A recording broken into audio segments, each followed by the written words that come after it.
আসসালামু আলাইকুম। তো আপনারা দেখতেই পাচ্ছেন আমার হাতে একটা হেলমেট আর এক হাতে আছে একটা ক্যামেরা। তো আপনারা ইতিমধ্যে সবাই জানেন যে আমি মোটোব্লগ করার জন্য প্রস্তুতি নিয়েছি। তো দেখতেই পাচ্ছেন একটা ক্যামেরা আর একটা হেলমেট নিয়েছি। তো আমি এখন আপনাদেরকে এটার রিভিউ দেখাবো যে এটার ভিতরে কতগুলো প্রোডাক্ট আছে, কি আছে। আর দেখতে পাচ্ছেন এইরকম একটা হেলমেট লাগবে মোটোব্লগ করতে হলে। তো যাই হোক, এখন আমরা এটা দেখবো এটার ভিতরে কি আছে। আরো কইতে হবে হয় চালু করে স্টার্ট। দিছিস।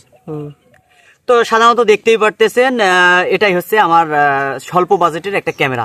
তো আপনাদেরকে আমি একটু খুলে দেখাই, না হলে দেখতে বুঝবেন না। এই যে দেখতেই পারতেছেন, তো আমার কাছে এটা সাধারণত এটার প্রাইস নিয়েছে 17,500 টাকা। আর হেলমেটের এই যে এখানে যে একটা ইয়ার দেখতেছেন, এটা নিয়েছে আমার কাছে 300 টাকা। তো স্বল্প বাজেটের মধ্যে একটা ক্যামেরা। তো এটা আমি খুলে দেখাই আপনাদেরকে।